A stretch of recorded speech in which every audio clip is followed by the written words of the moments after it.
I am lucky enough to get to loads of football matches vlogging on YouTube. Let's have a look at the best bits so far this season.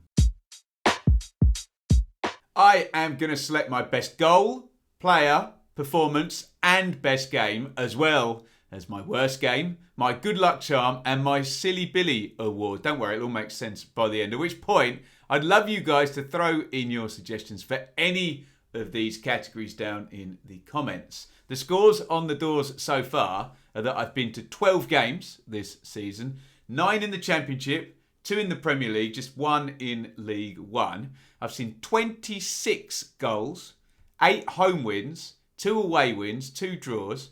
I've seen Burnley, Huddersfield and Sheffield United twice. Watford 4 times are the side that I've seen the most. Blame Sky TV and where I live for that. Best goal.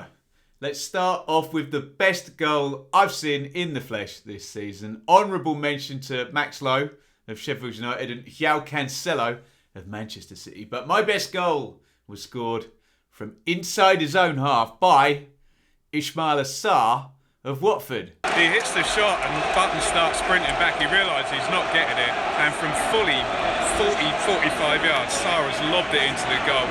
1-0 Watford against the run of play.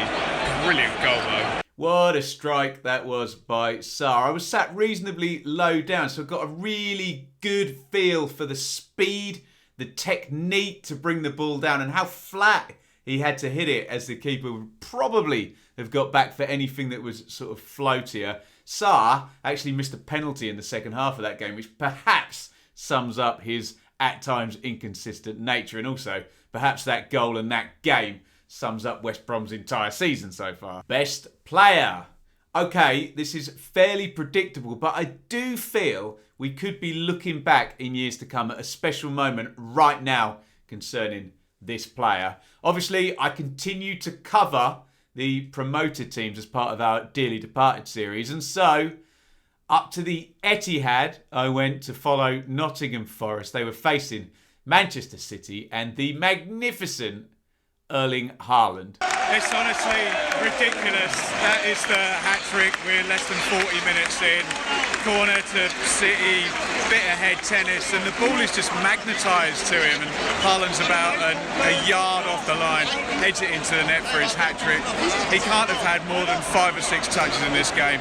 Second hat-trick in 5 days, game over, just utter goal machine. Now, although in isolation none of the goals by his standard that Haaland scored that night were anything special, this was a second consecutive hat-trick for a new player to the country and really continued to build the narrative around Haaland as this unstoppable-looking goal-scoring force of nature, a player with a genuine aura around him. Best performance. Now, we're talking team performance here, so when I say best, I'm almost saying most surprising here, and going back to the very first game I saw this season and Burnley's 1-0 win over Huddersfield. Burnley by far the better side. We wondered what a Vincent Kompany team would look like. We wondered whether they'd be able to switch from the Dyche style to the Kompany style. They've been absolutely fine. Burnley looked really good, playing the ball around really nicely, and the 3 central midfielders, Court, Cullen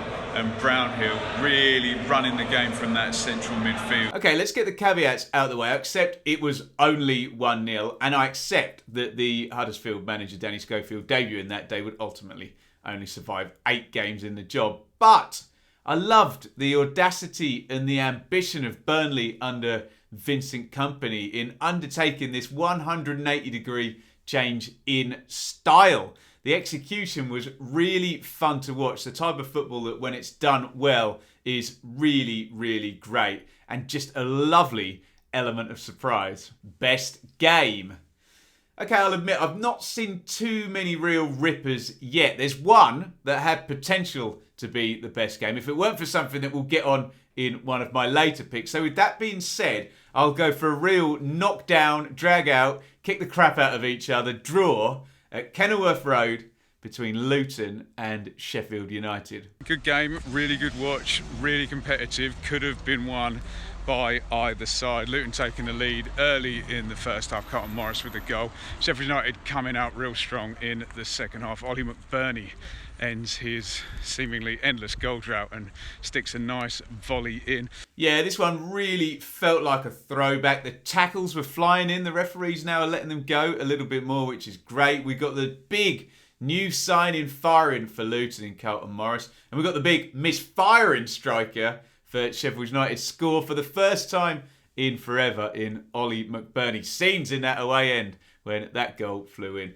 Both sides going at each other, hammer and tong, both sides going for the win, and just couldn't be separated and had to shake hands on a draw at the end. Great stuff. We'll get on to the worst game imminently, but first let me tell you about the OneFootball app, which you can download for free by clicking the link down in the description. OneFootball is your great one-stop home for news, fixtures, stats, updates on just about every league you can imagine, and they are all over the international football this weekend as well. It's not just static content there either, loads of video stuff too, including Serie A highlights, and every Saturday night you can watch one selected Serie A match live for free on the app. Do yourself a favour, get downloading the OneFootball app, but do me a favour and go via that link down in the description. Worst game.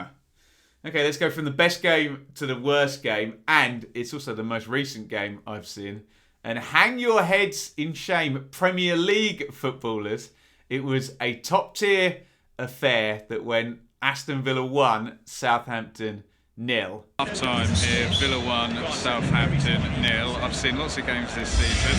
That is probably the worst first half I've seen, but we did get a goal 5 minutes before half time. Oh, it was rubbish. I'm sure anyone who's played a little bit of football will know that at any level, two sides can kind of drag each other down if the game is not going well. And this was so messy from both sides. Maybe the new pragmatic outlook from Stevie Gerrard took a bit of the zing out of the affair, with Southampton wanting to counter-press and not really being able to. Obviously, look, job well done for the Villa. But in terms of my entertainment, no.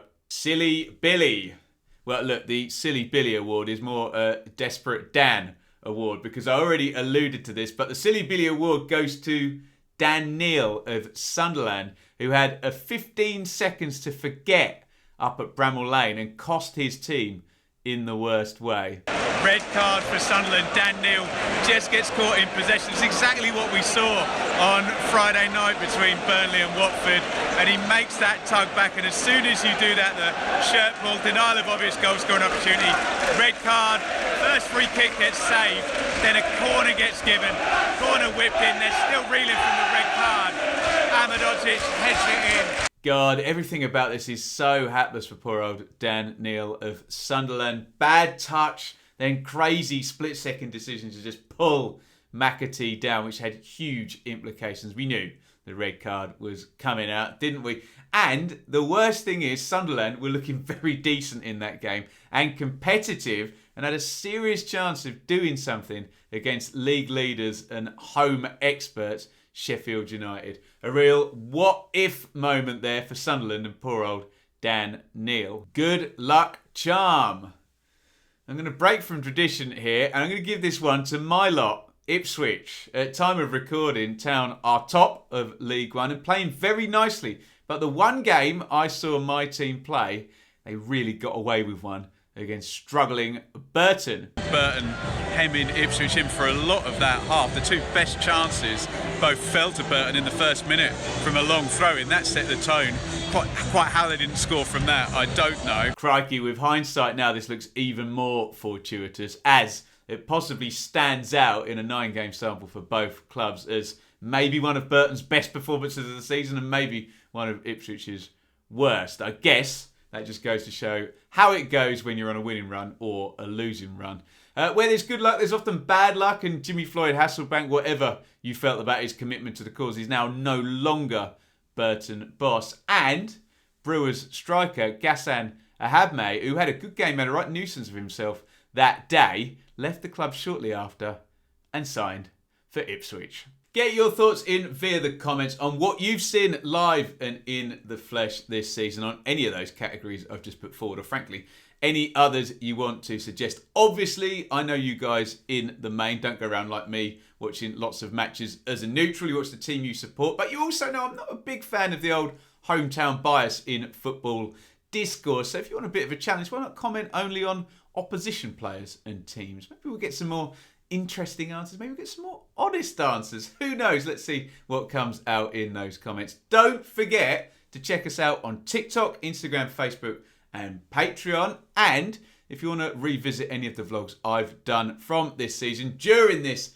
international break for you Championship fans, then you can do so by clicking right here where you'll find a lovely playlist.